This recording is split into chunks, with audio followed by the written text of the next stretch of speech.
Mid day মিলে ফের টিকটিকি। ঘটনাটি ঘটেছে দক্ষিণ ২৪ পরগনার নামখানার মৌসুমীর কোঅপারেটিভ হাই স্কুলে। জানা গেছে মিড ডে মিল খাওয়ার সময় এক পড়ুয়ার পাতে মরা টিকটিকি দেখতে পায়। তারপর ওই পড়ুয়া ভারপ্রাপ্ত প্রধান শিক্ষককে বিষয়টি জানায়।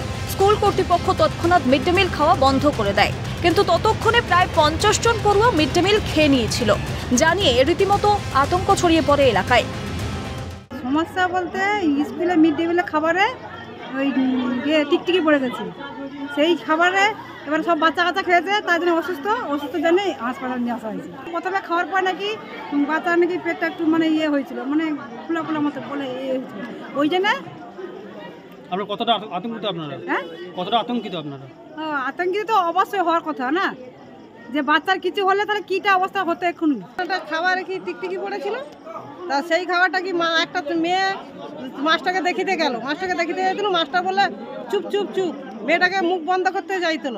মেয়ে তখন ঝাগড়ি উঠছে, কেন চুপ করবো আমি, এই খাওয়াটাই তোরা খুব খাস না এই তরকারিটা টিকটিকি পড়েছে। মেয়েটা বলতুল, তখন মাস্টাররা সেই মেয়েটাকে নিয়ে মাস্টার একা ছুটে চলে গেছে, একটা মেয়ে খেলে। তারপর পরপর সব ছেলেরা অসুস্থ হয়েছে। এরপর থেকেই পেটে ব্যথা, বমির উপসর্গ নিয়ে ৪ পড়ুয়াকে ভর্তি করা হয় নামখানা ব্লক প্রাথমিক হাসপাতালে।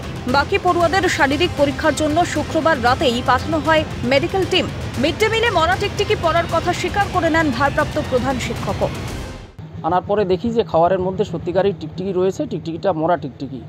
তো সঙ্গে সঙ্গে মিড ডে মিল ডিস্ট্রিবিউশন আমি বন্ধ করে দিই, এবং বন্ধ করে দেওয়ার পরে লোকাল আমাদের গ্রামীণ যে বীরনারায়ণবাবু রয়েছেন, গ্রামীণ যে সরকারি চিকিৎসক, ওনাকে স্কুলে আনা হয়েছে।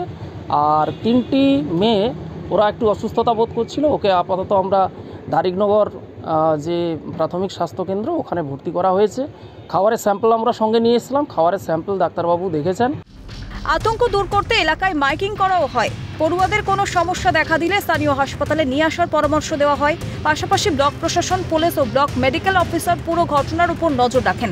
কিন্তু প্রশ্ন উঠছে, এভাবে আর কতদিন পড়ুয়াদের মুখের গ্রাস নিয়ে গড়িমসি চলবে? খারাপ খাবার খেয়ে পড়ুয়ারা অসুস্থ হলে তার দায় কার?